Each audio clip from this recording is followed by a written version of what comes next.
नमस्कार दोस्तों, इस साल बिहार में विधानसभा चुनाव होना है। बिहार वो राज्य है जहां जाति की राजनीति प्रबल होती है। उत्तर प्रदेश के बाद हिंदी भाषी राज्यों में राजनीतिक तौर पर बिहार बेहद समृद्ध है। ये वो बिहार है जो देश की राजनीति की दिशा और दशा भी तय करता है। मौजूदा वक्त में बिहार के नीतीश कुमार की वजह से नरेंद्र मोदी प्रधानमंत्री हैं, क्योंकि उनके सांसदों का समर्थन नीतीश के जो सांसद हैं वो मोदी जी के साथ है। नीतीश एनडीए का हिस्सा है। लंबे वक्त से नीतीश कुमार बिहार के मुख्यमंत्री हैं, लेकिन इस बार के चुनाव में माहौल, मिजाज और तेवर बदला हुआ है। हर किसी के जहन में यह सवाल है कि नीतीश कुमार को कौन निपटाएगा, भारतीय जनता पार्टी खुद या फिर महागठबंधन। इस बार नीतीश कुमार के सामने दुश्मन एक नहीं अनेक वाली थ्योरी चल रही है। नीतीश अपनी पार्टी में अंतर्द्वंद से परेशान है। भारतीय जनता पार्टी के तमाम नेता उनको अब आगे मुख्यमंत्री नहीं देखना चाहते, और उसका ताजा उदाहरण आप ये भी देख रहे हैं कि एनडीए में भी नीतीश के खिलाफ एक बगावती तेवर है। उपेंद्र कुशवाहा से लेकर जीतन राम मांझी तक नीतीश कुमार की मुख्यमंत्री पद पर दावेदारी को लेकर असहमतियां जता चुके हैं, तो चिराग पासवान खुलकर 243 सीटों पर अपने प्रत्याशी उतारने की बात कर रहे हैं। चिराग पासवान ने इसका ऐलान भी कर दिया है। एक तरफ महागठबंधन है जिसमें तेजस्वी यादव है, कांग्रेस है और मुकेश सहनी है। बाकी कुछ और नेताओं के आने की तैयारी भी चल रही है। यानी नीतीश कुमार चारों तरफ से घिर चुके हैं। जब से नीतीश कुमार इस बार भारतीय जनता पार्टी के साथ आए हैं, तब से नीतीश कुमार फंसे फंसे से नजर आते हैं। कभी अपने बयानों को लेकर, कभी अपनी शारीरिक हरकतों को लेकर, कभी शारीरिक स्वास्थ्य को लेकर, कभी मानसिक स्थिति को लेकर।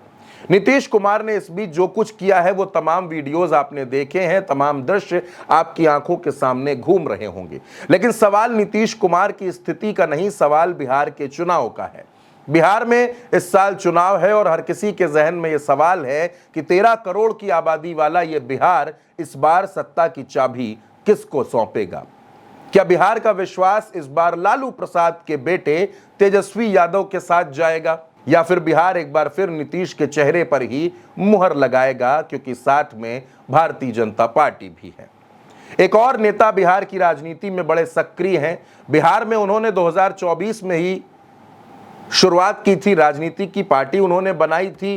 पार्टी बनाने के बाद 2024 में जब उपचुनाव हुआ तो उन्होंने अपने प्रत्याशी उतार दिए। और ये आपके लिए भी एक चौंकाने वाली जानकारी है कि बिहार में उस नई नवेली पार्टी जन स्वराज को 10% वोट मिल गया था। इसलिए प्रशांत किशोर को कम आंकने की गलती नहीं की जा सकती है। हालांकि एक तरफ जहां बिहार में जाति की धूम मची है, तेजस्वी यादव सामाजिक न्याय की बात करते हैं, तो दूसरी तरफ प्रशांत किशोर एक जाति मुक्त व्यवस्था देने का वचन देते हुए नजर आते हैं। चिराग पासवान बिहार फर्स्ट, बिहारी फर्स्ट के नारे पर चल रहे हैं। उनका कहना है कि बिहार की बात पहले होनी चाहिए। तो दूसरी तरफ नीतीश कुमार हैं जो अपने बीते सालों के काम का ब्यौरा देकर जनता से एक बार फिर कह रहे हैं कि 2025 फिर से नीतीश। सवाल घूमकर फिर वहीं खड़ा होता है कि नीतीश कुमार का असल दुश्मन कौन है। पार्टी में रहते हुए ललन सिंह संजय झा, या फिर भारतीय जनता पार्टी में रहते हुए विजय सिन्हा, सम्राट चौधरी, या फिर उनके प्रिय भतीजे तेजस्वी यादव। नीतीश कुमार इस चुनाव में अपने बेटे निशांत कुमार को भी लॉन्च कर देना चाहते हैं। नीतीश कुमार चाहते हैं कि उनके सामने ही निशांत कुमार की राजनीतिक पारी का आगाज हो जाए।